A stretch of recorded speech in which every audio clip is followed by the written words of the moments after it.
안녕하세요. 오늘도 사연살롱을 찾아주셔서 감사합니다.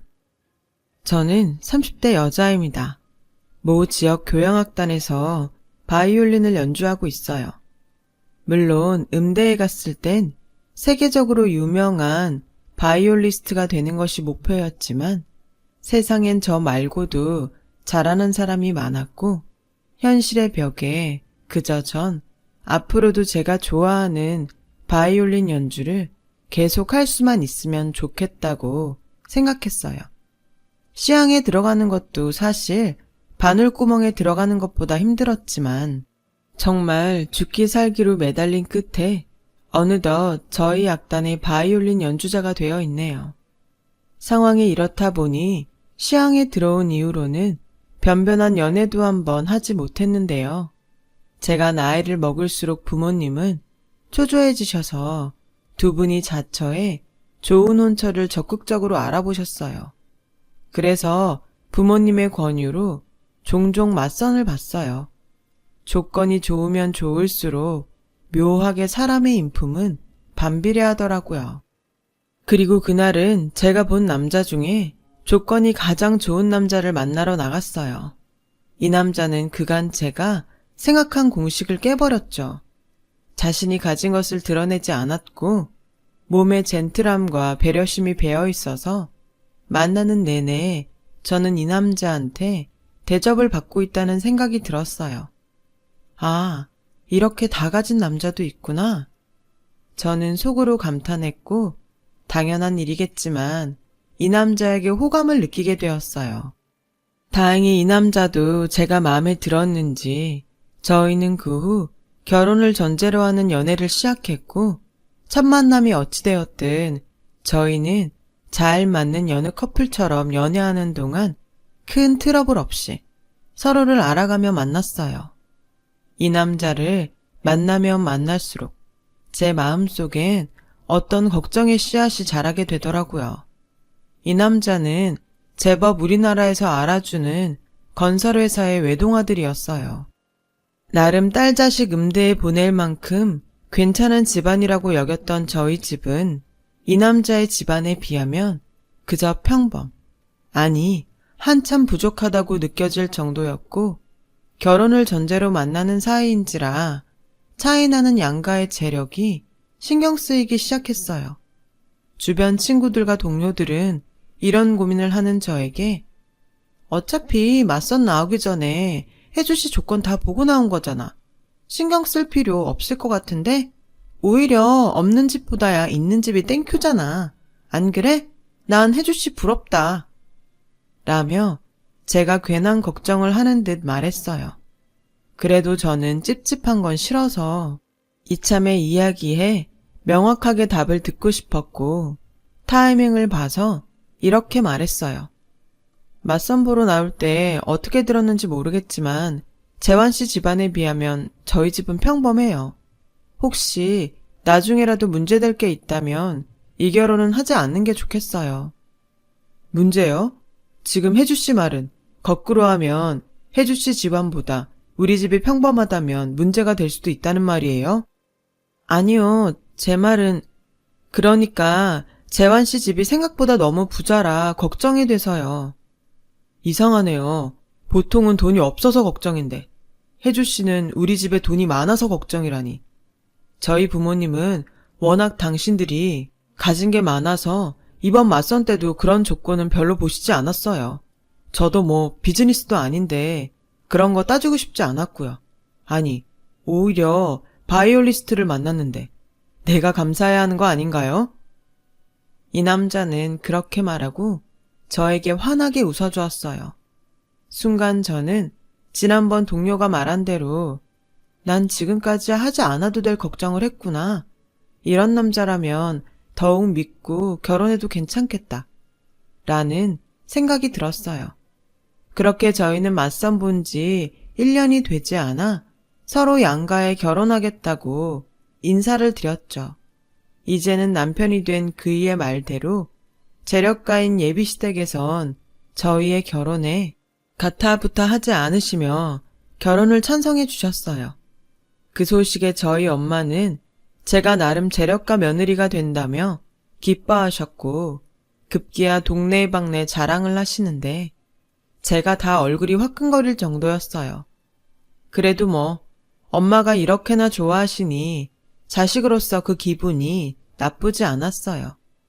그렇게 저는 남들이 조금 부러워하는 좋은 짝과 좋은 시댁을 만나 본격적으로 결혼 준비에 들어갔어요.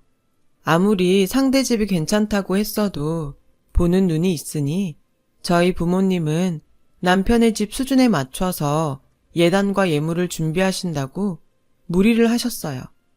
아무래도 곱게 키운 딸이 부잣집에 시집가서 책 잡히지 않고 잘 살길 바라는 마음에 그동안 모아놓은 통장의 잔고를 딱딱 긁어 할 수 있는 최대한의 노력을 하셨던 것 같아요. 지금 생각해보면 그럴 필요까진 없었는데 이렇게 이혼을 하고 보니 그것도 제가 저희 부모님께 한 불효인 것 같아 마음이 아프네요. 아무튼 저는 그렇게 나름 재벌 며느리가 되었어요. 하지만 결혼하면 더 많이 행복해질 거라는 제 예상과 다르게 본격적인 시련은 결혼 후부터 시작되었죠. 이제 결혼도 했으니 앞으로는 우리 집에 어울리게 살아야 한다. 그래서 내가 앞으로 너를 좀 가르쳐야 하겠는데 당장 내일부터 선생님들이 집으로 올 테니 넌 신혼집 말고 우리 집에서 지내거라.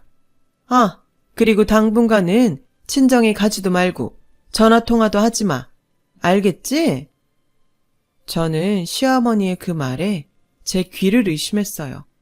여태 가타부타 아무 말도 하지 않았던 시어머니셨기에 그 당혹감은 뭐라고 표현할 수 없을 정도로 저에겐 충격이었죠.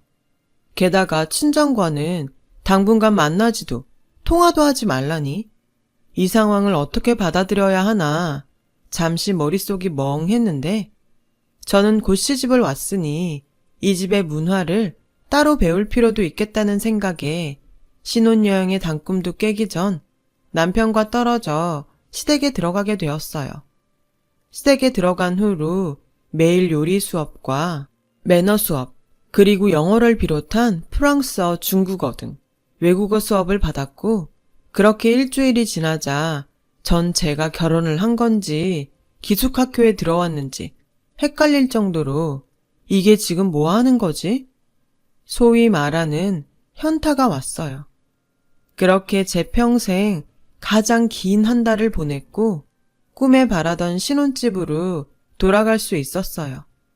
시어머니는 저를 신혼집에 보내고도 집안에 무슨 일이 있다 싶으면 어김없이 저를 호출해 저의 일상생활에 점점 지장을 주기 시작했어요. 시향에 몸담고 있으니 단원들과 같이 연습도 해야 하는데 시어머니는 그런 제 사생활은 안중에 없는 듯 제 사정을 봐주지 않았고 저는 결혼한 지 얼마 되지도 않았는데 점점 한계에 부딪히게 되었어요. 저희 시댁집은 드라마에서 나올 법한 큰 저택이었어요. 잔디가 깔린 넓은 마당에 차를 마시면서 독서를 즐길 것만 같은 하얀 테이블이 있는 그런 집이요. 그리고 당연히 운전기사와 집안 청소를 해주시는 이모님들이 거의 상주하고 계셨는데 시어머니는 이상하게도 이미 이모님이 청소를 마친 곳도 저에게 다시 청소를 하라 했고 아주 부담스럽게 제가 청소하는 모습을 차를 마시며 처음부터 끝까지 지켜보셨어요. 상황이 여기까지 오니 저는 속으로 어머님이 내가 마음에 안 드셔서 그러나? 그랬으면 처음부터 결혼을 반대하시지. 이게 무슨 심보야. 라고 생각했고 이런 제 생각이 틀리지 않았는지 시어머니는 다른 가족들이 있을 때와 저와 단 둘이 있을 때에 온도차가 심하게 났어요.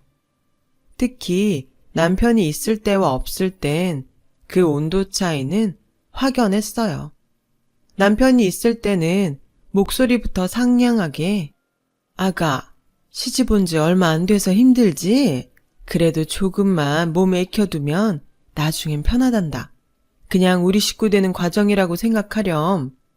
이렇게 말씀하셨고 남편이 없을 땐 마치 저를 하녀 부리듯 예, 뭐든 기브앤테이크야. 부잣집에 시집을 왔으면 이 정도는 감수해야지. 안 그래? 라고 하시는데 하루에도 몇 번씩 바뀌는 시어머니를 보고 같은 사람이 맞나? 싶을 정도로 황당했어요. 나중엔 저 혼자 시어머니는 이중인격자다 라는 결론을 지었어요. 그 후로 저는 시어머니와 단 둘이 있을 땐 저 스스로를 지킬 방법을 고민했고 저는 초소형 보디캠을 몸에 지니고 다니게 되었어요. 한편 시아버지는 집안일에 크게 관심도 없고 신경 쓰고 싶어 하지 않는 분이셨어요. 그저 튀거나 남들 입에 오르내리는 그런 소란스러운 일만 만들지 않으면 뭘 하든 상관하지 않으셨어요. 이 정도 되면 왜 남편에게 그동안 당한 일들을 얘기하지 않나 하는 생각도 드실 텐데요. 저도 처음엔 남편에게 시어머니가 저를 마음에 들어하지 않아서 일부러 하지 않아도 될 일들을 시킨다고 말하고 싶었지만 어쩐지 그렇게 말을 해버리면 당장은 남편의 도움으로 어찌어찌 넘어갈 순 있겠지만 그 후폭풍이 감당되지 않을 것 같았어요. 또한 명백한 증거도 없이 하는 제 말을 남편이 어떻게 받아들일지 확신이 없어 일단은 두고 보자 싶었고요. 그렇게 신혼이지만 달콤함보다는 고된 생활을 이어가고 있던 그 즈음 시어머니의 선을 넘는 간섭은 점점 더 심해져서 저를 더욱 올가매더라고요. 전 이제부턴 참지 않겠다는 각오로 시어머니에게 할 말은 하자 라고 결심했어요. 예, 너 그 악단에서 바이올린 하는 거 그만둬라. 어머니, 시향에 들어가는 거 쉬운 거 아니에요. 전 앞으로도 계속 바이올린 하고 싶어요. 시어머니는 당신의 말에 토를 달기 시작한 저를 보며 인상을 잔뜩 찌푸리셨고 화가 단단히 나셨는지 목소리를 높이며 이렇게 저를 다그쳤어요. 너 지금 어른 말에 토 달았니? 매너 수업 때 뭘 배운 거야? 내가 너 이따위로 하라고 그 비싼 수업료 낸 줄 아니? 그 수업 제가 받겠다고 하지 않았고요. 그리고 이건 수업하고는 상관이 없는 것 같아요. 어머니가 저 마음에 들어하지 않는 거 저 알아요. 근데 결혼할 때 반대 한번 하지 않으시더니 왜 이제서야 이러시는지 저는 정말 이해할 수 없어요. 왜 이제 와서 그러냐고? 난 처음부터 그렇게 잘나거나 그렇게 못난 며느리 말고 딱 너 같은 며느리를 원했어. 적당히 과거 타이틀 있고 그렇다고 내놓으라 하는 집안 딸도 아닌 딱 너 같은 애가 내가 다루기가 좋거든. 뭐라고요?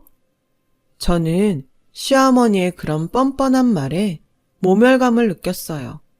그런데 시어머니의 다음 말은 저를 더 경악하게 만들었어요. 난 자기 주장, 자기 생각, 그런 거 있는 애 싫다. 부잣집 작은 사모님 타이틀 얻었으니 다른 타이틀은 필요 없잖니. 뭐 어차피 네가 싫다고 해도 내가 나서서 너 해고하라고 할 거니까. 다른 생각은 하지 않는 게 좋을 거야. 그냥 넌 내가 시키는 대로나 해. 아, 그리고 몇 달 있으면 집안끼리 하는 갤러리 모임 있으니까 틈틈이 그림 공부도 해라. 너 가르칠 선생님도 내가 미리 섭외해놨으니까 곧 집으로 보내마. 다른 집 사모들도 며느리들 데리고 오신다고 하니까 너 준비 철저히 해. 괜히 우리 집이랑 내 얼굴에 먹칠하지 말고. 그리고 그때 입을 옷도 그날 아침에 보낼 테니까 무조건 그 옷에 네 몸 맞춰라. 시어머니는 당신 말만 하고 자리를 떠나셨어요.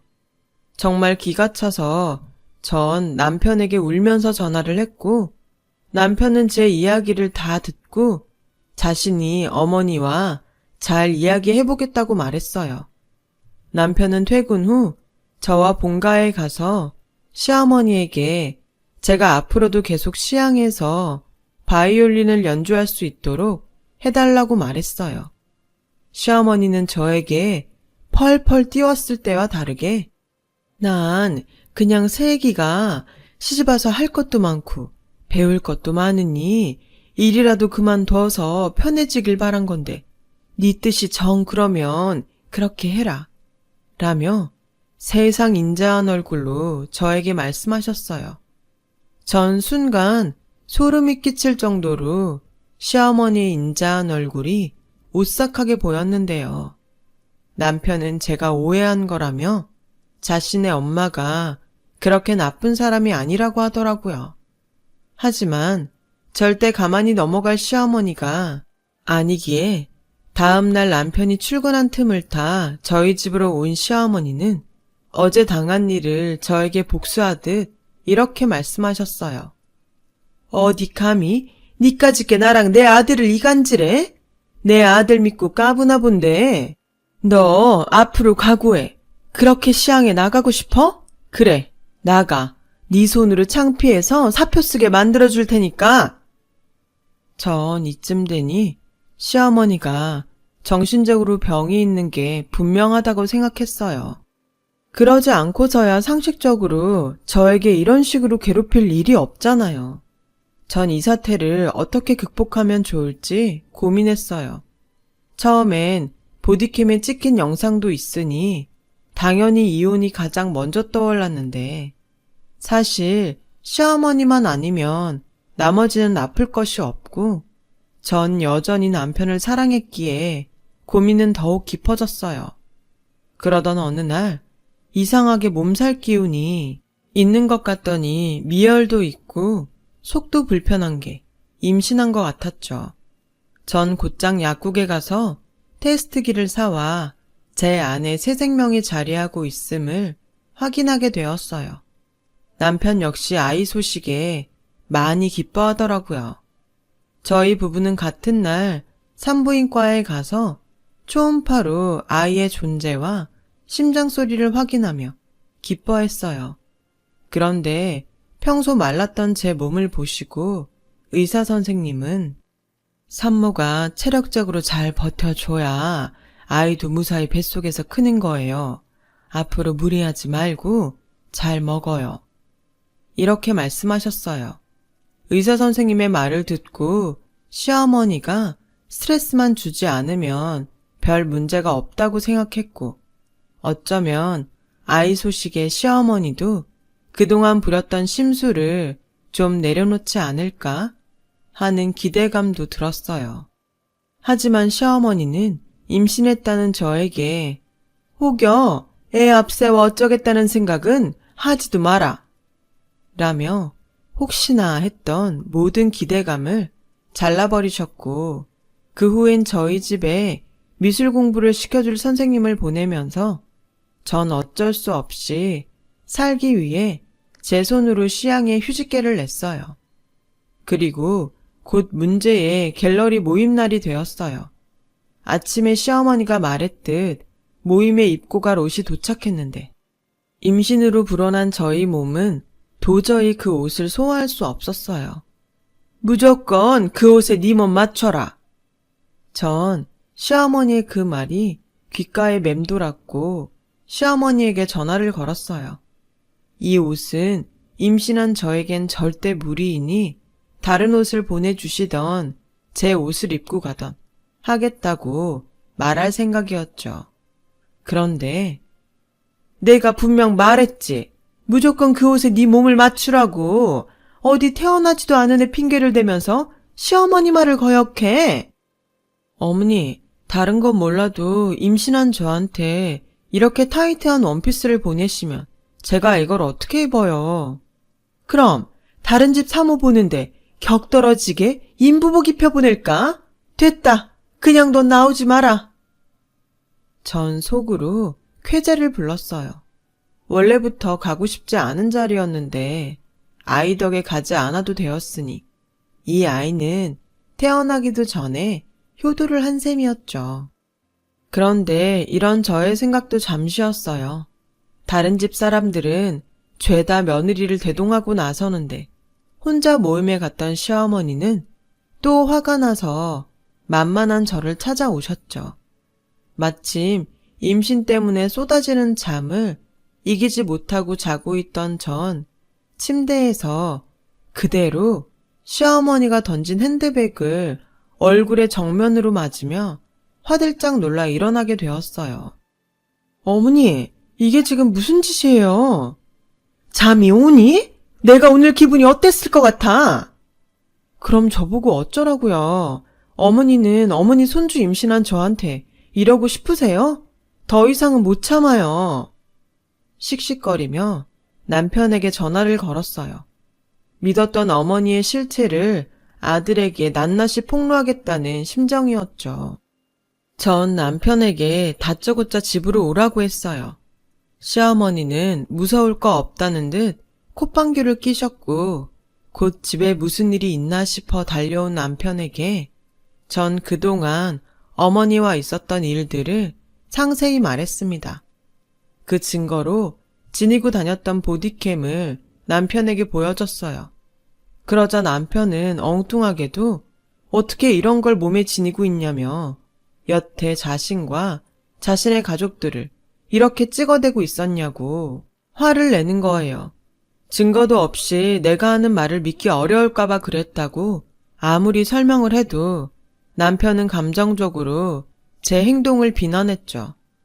그런 남편의 반응에 실망해 고작 이 정도의 신뢰라면 이 결혼은 그만두는 게 낫겠다고 말했어요. 그때였어요. 언제 왔는지 시어머니는 제 손에 들려있는 보디캠을 빼서 슬리퍼 치는 발로 지근지근 밟더라고요. 아주 깜찍한 짓을 했구나. 그래, 이걸로 뭐 나랑 한번 해보자고? 네가 날 이길 수 있다고 생각해?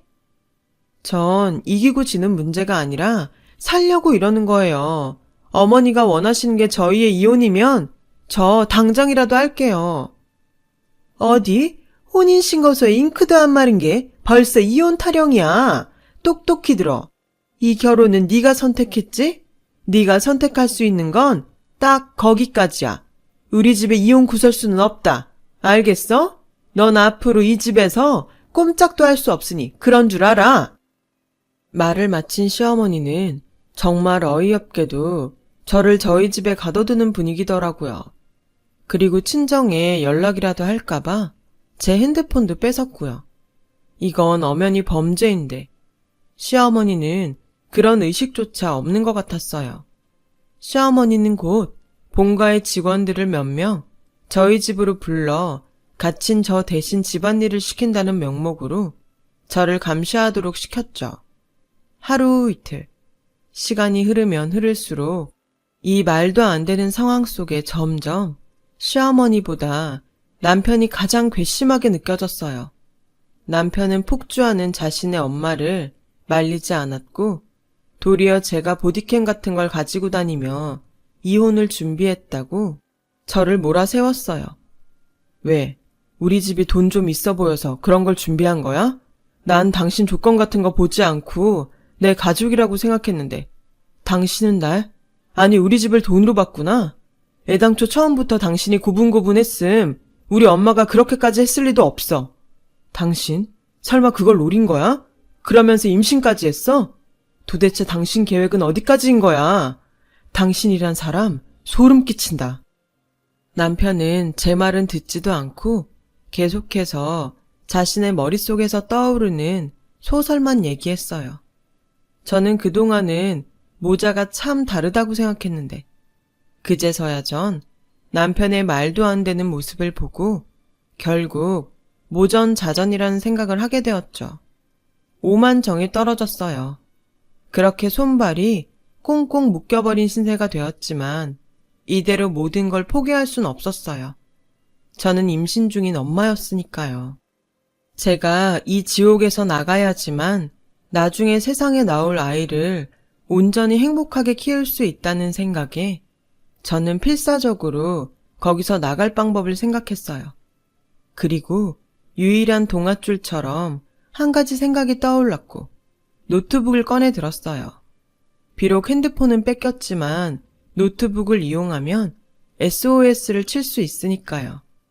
죽기 아니면 까무러치기라는 심정으로 시아버지가 자기 목숨처럼 생각하는 아버님 회사로 이메일을 보냈어요. 그리고 드레스룸에서 남편이 새로 샀다는 골프채를 1초의 망설임도 없이 들었고 사정없이 골프채를 휘둘러 집안의 물건을 부수기 시작했어요. 어찌나 골프채가 튼튼하고 그립감이 좋은지 유리며 문짝이며 간단하게 부서지는데 묘하게 스트레스가 좀 풀리더라고요. 한참 출근 준비를 하던 남편은 요란한 소리에 놀라 저에게 달려왔고 제가 만든 난장판을 본 남편은 저에게 "당신 미쳤어?" 라고 소리치더라고요. 그리고 정말 기가 막히게도 저희 시어머니가 5분도 채 되지 않아 저희 집에 도착하셨어요. 분명 일하는 누군가가 재빠르게 시어머니에게 연락한 것이 틀림없죠. 전 제 뜻대로 시어머니와 남편을 한자리에 모아놓고 마치 실성한 사람처럼 악을 쓰며 소리를 질렀어요. "어머, 짐승이야 뭐야? 정말 누가 알까 무섭네. 짐승?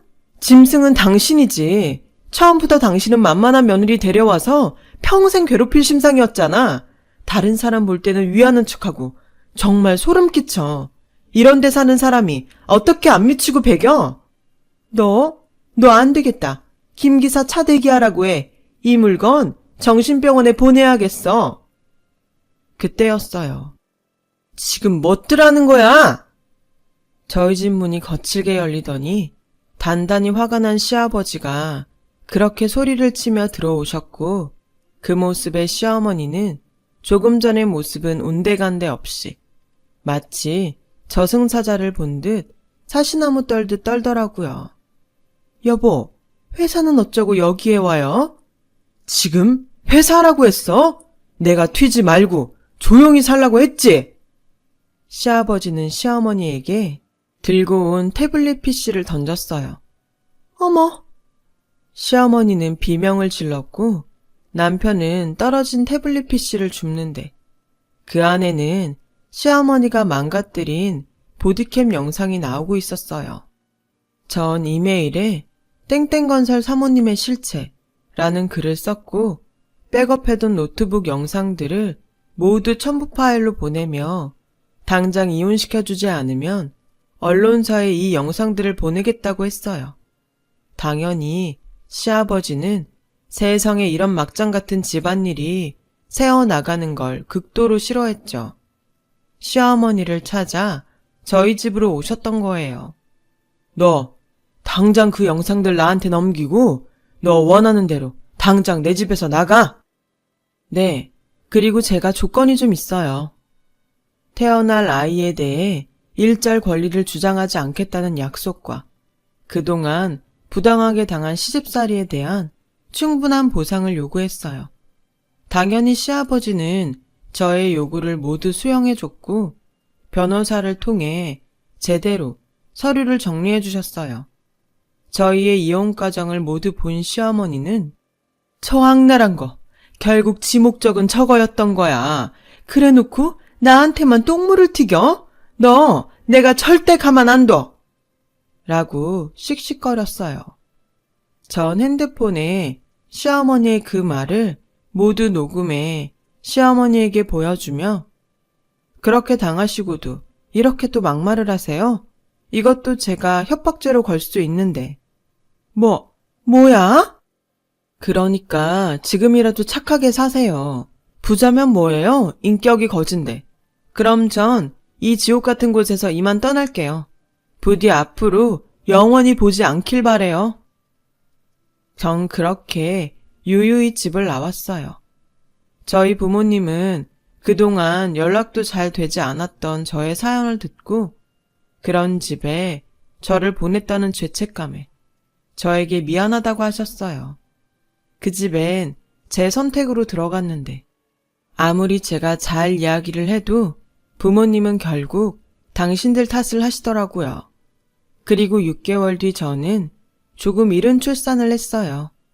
비록 아빠가 탯줄을 잘라주지는 못했지만 딸아이는 건강하게 세상에 나왔고 저는 저희 딸을 위해서라면 뭐든 할 수 있는 슈퍼우먼이 되었어요. 지금도 사정을 다 모르는 분들은 그래도 아이는 있는 집에서 키우는 게 낫지 않았냐고 모르는 소리를 하시는데, 저는 돈이 많은 집보다 사랑받고 사랑할 줄 아는 인성이 제대로 된 아이로 키우고 싶거든요. 돈이야 먹고 살 만큼 벌면 되죠. 행복해야 하니까요. 처음 남편을 만났을 땐 있는 집에서 제대로 교육받은 사람이라고 생각했다가 큰 코 다친 경험이 있으니 절대 그 집엔 저의 소중한 딸아이를 보낼 순 없죠. 전 남편은 가끔 아이가 보고 싶다고 저에게 연락을 해요. 그럴 때마다 저는 이혼할 때 약속을 받았기에 절대 보여주고 싶지 않다고 선을 긋고 있어요. 그리고 전 남편을 통해 시어머니가 시아버지에게 단단히 찍혀 철저히 감시와 제약을 받으며 살고 있다는 사실을 알게 되었어요. 그런 걸 보면 모든 게 다 자업자득이에요. 전 지금도 시향에서 열심히 바이올린을 연주하고 있어요. 사랑하는 일과 사랑하는 딸이 있기에 남들이 생각하는 것보다 훨씬 행복합니다. 저희 딸은 비록 아빠는 없지만 손녀라면 하늘의 별도 따다줄 외할머니와 외할아버지의 전적인 지원과 사랑을 받고 있어요. 저희 아빠가 정년을 앞두고 더 일하고 싶은 생각에 회사에서 독립해 사업을 시작하셨는데 워낙 발이 넓고 인망이 높아 하는 사업마다 아주 잘 돼가고 있어서 오히려 지금은 생각도 없는데 저에게 저희 집과 어울리는 혼처가 있다고 연락이 올 정도예요. 저는 이혼하고 다시 부모님의 딸로 또 세상에서 가장 귀한 딸의 엄마로 살고 있어요. 이 행복을 얻기 위해 그 험한 길을 걸었나 싶을 정도로요. 저는 앞으로 무조건 저희 부모님과 딸아이를 위해 더 잘 살겠습니다. 지금까지 저의 이야기를 들어주셔서 감사합니다. 여러분들도 어제보다 오늘이, 오늘보다 내일이 더 행복하길 바랄게요. 여러분, 사연 댓글에 응원과 현명한 조언 부탁드려요. 좋아요와 구독은 저에게 큰 힘이 됩니다. 오늘도 좋은 일 가득하세요.